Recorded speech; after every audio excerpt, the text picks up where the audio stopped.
सभी मित्रों को श्री राधे कृष्ण हरे हरे। मित्रों, आप सब कुशल मंगल से होंगे, स्वस्थ होंगे, मस्त होंगे। मित्रों, हम भी स्वस्थ हैं, मस्त हैं। मित्रों, आपका हमारे YouTube चैनल पर आपका स्वागत है। मित्रों, तो आशा करते हैं कि आपको जो है आज हम जो कथा सुनाने जा रहे हैं मित्रों, वो है श्रीमद् भगवत गीता की विलक्षणता एवं सहजता की कथा सुनाने जा रहे हैं। तो मित्रों, कथा सुनने से पहले आप लोगों से निवेदन करना चाहते हैं कि आप अगर हमारे YouTube चैनल पर नए हैं तो मित्रों प्लीज़ सब्सक्राइब करें और बेल आइकन को प्रेस करना ना भूलें मित्रों, ताकि आपको जो है वीडियो की जो है नोटिफिकेशन आपको पहले मिलती रहे। तो मित्रों, आशा करते हैं कि आप लोगों को जो है पिछली कथाएं जो भी हैं वो अच्छी लग रही होंगी। तो मित्रों, आपसे एक विनम्र निवेदन करना चाहते हैं कि मित्रों जो अगर नहीं अच्छी लगी, कोई भी चीज़ होती है, कोई भी काम होता है, कोई भी कार्य होता है ना, शुरू में अगर अच्छा नहीं लगता है मित्रों, और वह भी अगर प्रभु का नाम हो, प्रभु का अगर कहीं पर सुमिरन चल रहा हो, वो कहते हैं कि आपने कथाओं में सुना भी होगा, अगर कहीं पर भी अगर राम की भक्ति अगर कहीं पर हो रही हो, रामायण हो रही हो, तो वहाँ पर हनुमान जी चाहे कहीं पर हो, साक्षात वहाँ पर जो है विराजमान रहते हैं। पर हमारी और आपकी यह जो है यह नेत्रों से हम उनके दर्शन नहीं कर पाते। क्यों नहीं कर पाते? क्योंकि हमारी जो अंतर्दृष्टि है तो वह जो है ना दो है।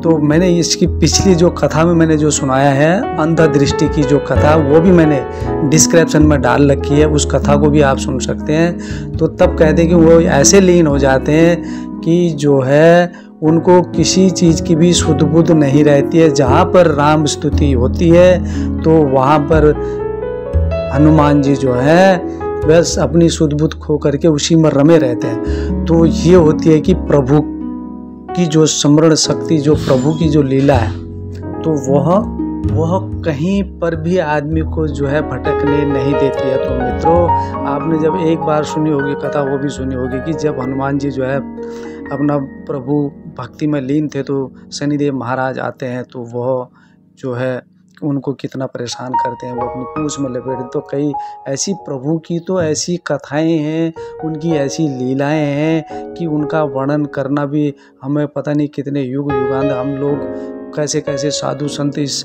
धरती पर अवतरित हुए हैं, कैसे कैसे तपस्वी, कैसे कैसे संत महात्मा, तो वह भी जो है इतना नहीं वो कर पाए। तो यह भी जो पुस्तकों के माध्यम से जितने भी ग्रंथ पुराण हैं मित्रों, यह हमारी ऋषियों की एक धरोहर है, जो उन्होंने ये संपत्ति अपनी जो पूरे जीवन की पूरे तप की हुई की जो पूंजी, उन्होंने जो संपत्ति हम और आपके जो बीच में जो रखी है ये जमा पूंजी, तो इसको जो है आगे बढ़ाना तो ये हम और आपका सभी का, हर प्राणी का जो है कर्तव्य है। तो कथाएं सुननी चाहिए मित्रों, वो बोरियत नहीं होती। जितना भी है हमारे उद्धार के लिए ही ये धर्म ग्रंथ बनाए गए हैं। उस प्रभु की उस पद्म नाभ की जो है ना, उनके मुखार बिंद से जो है एक एक शब्द जो है उनके मुखार बिंद से निकली हुई होती है। तो मित्रों, कथा को शुरू करते हैं हम। जो है गीता सुगीता कर्तव्या कि मन्यः शास्त्र विस्तरय हो या स्वयं पदम नावस्य मुख पदाद्विनौ श्रुता। गीता सुगीता करने योग्य है मित्रों, अर्थात जो कहते हैं श्री गीता जी को जो भली प्रकार पढ़कर अर्थ और भाव सहित अंतःकरण में जो धारण कर लेते हैं ना मित्रों, और उसको धारण कर लेना ही मुख्य जो है हर प्राणी का परम कर्तव्य हो जाता है। और जो कि स्वयं पद्म नाभ भगवान श्री विष्णु के मुखारबिंद से निकली हुई है, फिर अन्य शास्त्रों के विस्तार से तो क्या प्रयोजन है। तो मित्रों, एक चीज़ यहाँ पर ये भी आती है कि जो कहते हैं, जो इस कथा में जो लिखा हुआ है, तो कहते हैं कि इसमें बाइबल का भी जो नाम आया है, दिया गया है हमारे संत महापुरुषों ने। तो वो कहते हैं कि श्रीमद् भगवत गीता बाइबल के बाद ऐसा धर्म ग्रंथ है और जिसका विश्व की अनेक देशी एवं विदेशी भाषाओं में अनुवाद छपा है। वो कहते देशी विदेशी हर भाषाएं हैं, कितनी भाषाएं, अनगिनत जो भाषाएं हैं, तो उनमें जो है उनका हर भाषाओं में उनका जो है अनुवाद छुपा हुआ है। क्योंकि हर जगह की हर भाषाओं के उन्होंने अपनी अपनी भाषाओं में जो है श्रीमद् भगवद गीता एक ऐसा ग्रंथ है कि जिसकी भाषा इतनी सरल है ना कि जो साधारण से साधारण वाला ज्ञान वाला भी जो व्यक्ति उसे आसानी से समझ सकता है मित्रों। एवं अर्थ इतना गूढ़ है कि बड़े से बड़े विद्वान पूरे जीवन प्रयत्न और जितने इसका अर्थ इतना गूढ़ है कि उस गूढ़ का तो रहस्य का ही नहीं पता है। तो कहते कितने बड़े बड़े विद्वान इस मृत्यु लोक में आए, अवतरित हुए और उन्होंने कितना भी परिवर्तन किया ना अपने जीवन काल में, और कितने उन्होंने अध्ययन किए, तब भी वह जो है पार नहीं पाए। और हर बार कोई नई अगर कुछ भी करते हो तो नई बात निकल करके ही आती थी, फिर भी उसका अंत नहीं होता था। उसको कहते हैं गूढ़ रहस्य मित्रों। हालांकि भगवद गीता देश काल जाति लिंग एवं संप्रदाय से परे है। इसका जो है न किसी देश से, न किसी काल से, न किसी जाति से, और न किसी लिंग से, और न किसी संप्रदाय से मित्रों, ये सबसे परे है भगवद गीता। तो इसका कोई जाति मजहब, कोई देश, लोग, ये किसी से भी, ये हर चीज़ से परे है। तो किंतु यह मानव मात्र का जो है एक धर्म ग्रंथ है, और यही इसकी विलक्षणता है।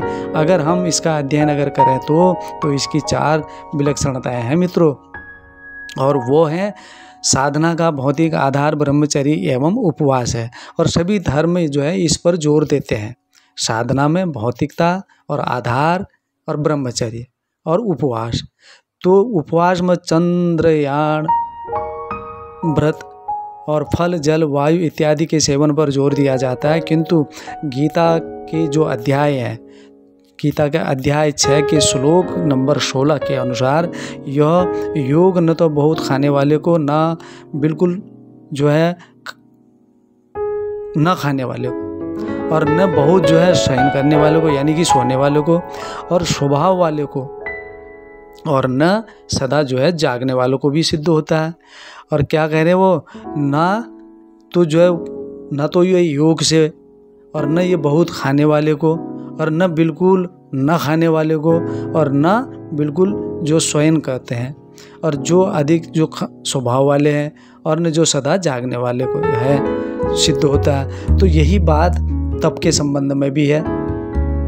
अन्य विधियों में तप का अर्थ जो है पंचांगनी, जो तपस्या का जो अर्थ है वो पंचांगनी सेवन, पंचांगनी सेवन करना, बरसात में भीगना, सर्दी में जल में खड़ा रहना, बरसों तक खड़े रहना, या एक हाथ उठाए रखना इत्यादि जो इस बातें हैं, इसको कहते हैं तप। पर गीता के अध्याय नंबर 17 के अनुसार देवता, ब्राह्मण, गुरुजन, पूजन, पवित्रता, सरलता, ब्रह्मचर्य और अहिंसा, यही शरीर संबंधी तप है मित्रों। श्लोक नंबर 14, उद्वेग न करने वाला, प्रिय और हितकारक एवं यथार्थ भाषण, वेद शास्त्र का पाठ, परमेश्वर का नाम, जप वाणी संबंधी, इसको कहते हैं तप। यही एक तप है। श्लोक नंबर 15, मन की प्रसन्नता और शांत भाव और भगवत चिंतन और मन का विग्रह संबंधी और तप है। और श्लोक नंबर 16 और 16:6 के अनुसार और कठिन व्रत करना, उपवास एवं तप, शरीर में स्थिति जो भूत समुदाय एवं परमात्मा को जो है कृष्ण करने वाले हैं, अतः गीता इनका जो है पूर्ण रूप से निषेध करती है। भगवत गीता के अध्याय नंबर 9 श्लोक नंबर 32 के अनुसार भगवान कहते हैं कि हे अर्जुन, स्त्री, वैश्य, शूद्र तथा चांडाल आदि जो भी कोई हो, वे मेरे शरण होकर परम गति को भी प्राप्त होते हैं। तो यह आश्वासन ही गीता की विलक्षणता है मित्रों। तो कहते हैं हे अर्जुन, इसी प्रकार रामचरितमानस एवं हनुमान चालीसा का पाठ कोई भी स्त्री पुरुष कर सकता है। जैसे हमारे वहाँ का अब कई लोग कहते हैं कि नहीं, जो है हनुमान का व्रत तो जो है हनुमान चालीसा तो सिर्फ पुरुषों ने करना चाहिए। तो आज ये भगवत गीता में जो लिखा है मित्रों, वही हम आपको जो सुना रहे हैं, जो समझा रहे हैं। तो वह जो है कहते हैं कि रामचरितमानस एवं हनुमान चालीसा का पाठ जो है कोई भी प्राणी, चाहे वो स्त्री हो या पुरुष हो, तो वो कोई भी हनुमान चालीसा का पाठ कर सकता है मित्रों। और गीता में एक और विलक्षणता है।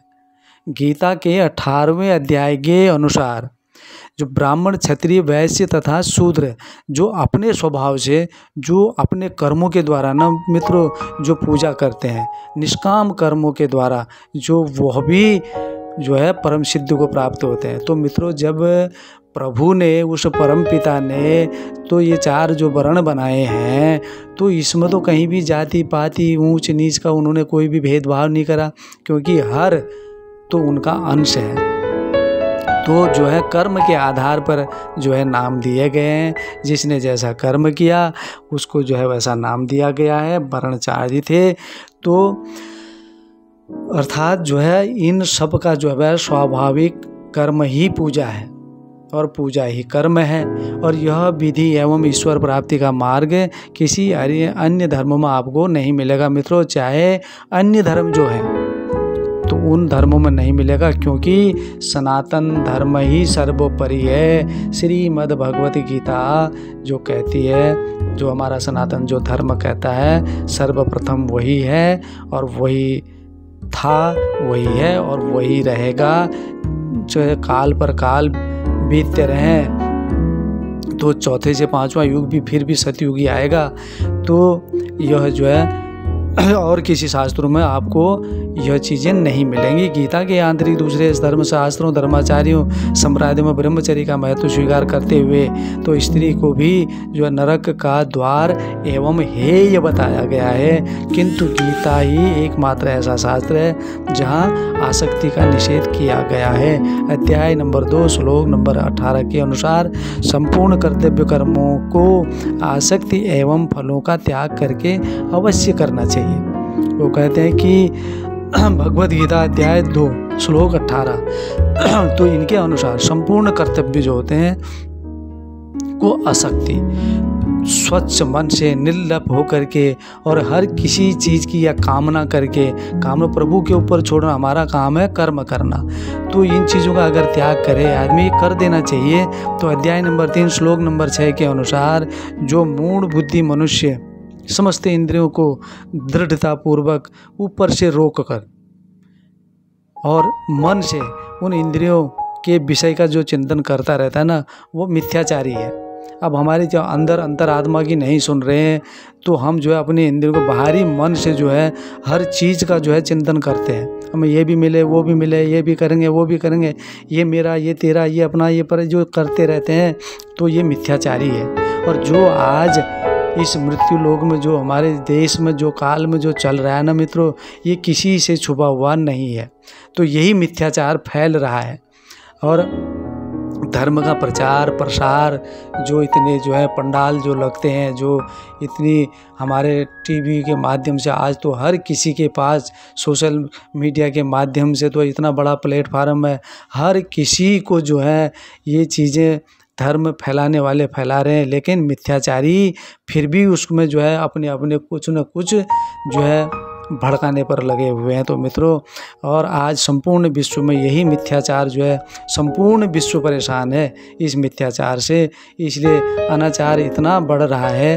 अगर यही हाल रहा तो पता नहीं आगे को और भी बम विस्फोटक के समान ही है, पता नहीं क्या होगा, वो प्रभु ही जाने। भगवान ने जो है गीता पढ़ने का भी श्रेय जो है केवल उनको ही दिया है जिनमें जो है भक्ति, तप, श्रद्धा एवं प्रेम हो, अन्य को नहीं दिया है।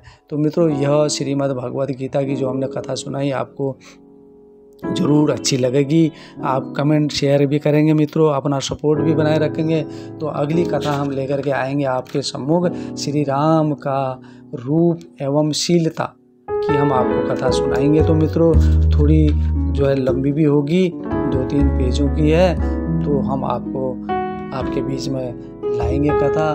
तो श्री राधे, सब कुशल रहें, मंगल रहें, प्रभु की कृपा सभी के ऊपर बनी रहे। अगली वीडियो में मिलते हैं। कहीं पर अगर कोई त्रुटि हो उसके लिए क्षमा प्रार्थी हैं मित्रों। वीडियो देखें, चिंतन करें, मनन करें। श्री राधे राधे।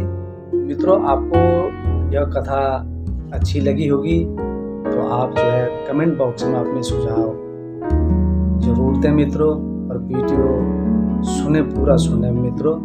तो जो है हम अगली वीडियो, जितनी भी वीडियो हम आगे वो बनाएंगे, आपको जो है सच्ची कथाएं लेकर के आएंगे। हम ग्रंथ, जो भी शास्त्र हमारे, जो पुराण जो है हमारे हमारे जो धर्म शास्त्र जो ग्रंथ है, हमारे जो साधु संत तपस्वियों की जो उनकी जो कमाई जो पूंजी थी ना, तो वो हमारे और आपके बीच में जो है वो छोड़ के अपना जो है प्रभु में लीन हो गए। तो जो है यही उनकी संपत्ति थी कि ताकि जन जन तक उनके रोम रोम तक उन्होंने जो है उनके एक एक शब्द में जो है उन्होंने जो है पुस्तकों में पिरोया। तो यह हर आज तो किसी को भी फुर्सत नहीं है मित्रों, किसी को जो है टाइम ही नहीं है। और कहीं पर भी अगर आप देखते होंगे मित्रों, बुरा मत मानना, अगर कहीं पर त्रुटि हो जाती है तो उसके लिए मैं क्षमा प्रार्थी हूँ। और यही चीज़ें हैं, हम कहीं भी आज हम समाज में भी जा रहे हैं तो भागम भाग जिंदगी है, भागते जा रहे हैं, किसी को किसी से भी बोलने तक का टाइम नहीं है, बैठने तक का टाइम नहीं है, तो वो भागे जा रहा। जिस दिन ये चार चाकर कहते हैं ना, जब ये हाथ पैर आँखें कान नाक, ये जब सारे शरीर जब कमज़ोर स्थिर पड़ जाता है, जब आदमी चारपाई में जब बैठ जाता है, वहाँ सोचता है कि मैंने जीवन में क्या खोया क्या पाया, मैंने कितना इकट्ठा किया, किसके लिए इकट्ठा किया। तो ये सारी चीज़ें जो होती हैं, अगर बृहस्पति आजकल के समय में तो इस वर्तमान में जो इस कलयुग में ना तो बच्चा ना जवान ना वृद्ध, पता नहीं कब ऐसी बीमारियां आ गई हैं तो जो उनका हमें नाम भी नहीं पता है। ऐसी बीमारियां पता ही नहीं चल रहा है, आदमी जो है चलता चलता जो है उसको जो है वो चल दे रहा है, बैठा बैठा चल दे रहा है, सो रहा उठने की आज नहीं, उठ गया तो प्रभु तुम्हारा धन्यवाद, आगे को जैसे जैसे आगे को जहाँ जाए प्रभु का धन्यवाद। तो ये सारी जो हमारी जो दिनचर्या है ना मित्रों, जीवन की ये चक्र जो है, काम क्रोध लोभ मोह अहम के चक्कर में हम इस मकड़ी की जाल में, जैसे मकड़ी जाल बनाती है और खुद अपने निकलने के लिए बीच में एक होल छोड़ दिया, वो फंस जाती है, बाहर निकलने की सोचती है और उसी में फंस जाती है, सूख जाती है, मर जाती है। तो वही मकड़ी का जाल हमारा जो है ये। तो इस मकड़ी के जाल का कहने का मतलब है, जो भी रिश्ते नाते जो भी हमें मिले हैं इस संसार में, वो प्रभु का धन्यवाद करना चाहिए, जितना मिला है उसी में जो है संतुष्ट रहना चाहिए। तो यही चीज़ें जो है, हम किसी भी ग्रंथ पुराणों को आप उठा लो, उसमें एक ही बात है कि अपने सन्मार्ग में चलना, सनातनता बनाए रखना, धैर्य बनाए रखना। तो ये हर पुस्तकों में, हर ग्रंथों में, आप सत्संगों में, प्रवचनों में हम और आप लोग जाते रहते हैं। तो चाहे हम रामायण देखते हैं, महाभारत देखते हैं, कोई भी आजकल तो जो है घरों में टेलीविज़न है, टीवी है, तो उनमें जो है धार्मिक चीज़ें, धार्मिक प्रोग्राम, धर्म का प्रचार करने वाले तो जन जन तक कर रहे हैं। अब उसको कितना ग्रहण कर रहे हैं, कितना मनन कर रहे हैं, कितना चिंतन कर रहे हैं, तो वो जो है हमारे आपके ऊपर करता है कि हम कितना मनन कर रहे हैं, कितना नहीं कर रहे हैं, कितना हम अपने बच्चों से करा रहे हैं, कितना नहीं करा रहे हैं। छोटे छोटे बच्चे हैं, दूर दूर भेज दे रहे हैं, चाहे हॉस्पिटलों में भेज रहे हैं, छोटे से बच्चे को हम छठी के बाद जो है अगर हॉस्पिटल में भेजें तो वो बच्चा जब बड़ा होगा तो बच्चे ने ना माता पिता के साथ, ना दादा दादी, तो ये कहने का मतलब ये है कि वो बच्चा जितना बड़ा, जितने महंगे महंगे स्कूलों में जो है पढ़ा रहे हैं, जिसके पास जैसी संपत्ति है उस हिसाब से जो है अपने बच्चों को शिक्षा देना, ज्ञान देना बहुत अच्छी बात है। हर भाषाएं बोलना, जितनी भी मृत्यु लोग में भाषाएं हैं, जितने भी धर्म हैं, सबका मान सम्मान, सबको जो है दया की दृष्टि, यही तो सनातन धर्म कहता है कि जो है सबको प्रेम की दृष्टि, सकारात्मक सोच। तो जो है जितने दिन के लिए भी जितने प्राणी जल थल नभ में जो प्रभु ने अपना अंश दिया है, तो बाद में चोला बदलना है। जब उसको अंश को अपने पास बुला तो उसको फिर वही अल्लाह, अंश तो कभी मिटता ही नहीं है, वो तो अजर है, अमर है। आत्मा कभी नहीं मरती है, वो कभी नहीं मरती, इस शरीर को छोड़ेगी दूसरे शरीर में चली जाएगी, जैसे कभी। तो वही चीज़ें हैं। तो इसीलिए जो है हम आशा करते हैं आप लोगों से कि वीडियो ज़रूर देखें, ज़रूर सुनें और कमेंट बॉक्स में सुझाव भी दें मित्रों। तो हमारे पास है ऐसी सुविधाएं भी नहीं है कि हम साज जो दुनिया भर की चीज़ें इकट्ठा करें, उसमें एडिटिंग और पूरे के चकाचौंध करें मित्रों। जो साधारण है, जो चीज़ है नेचुरल है, तो वही चीज़ हम बना रहे हैं। या चाहे हमारी फ़ोटो साफ, वीडियो साफ बन रही है, आवाज़ जैसी है वही है। प्रभु ने जो आवाज़ दी है, प्रभु ने जो भी दिया ये सब प्रभु का है, हम तो उन्हीं को कोटि कोटि प्रणाम करते। आप हम सब प्रभु के अंश हैं, आप भी सब भगवान ही हैं सब।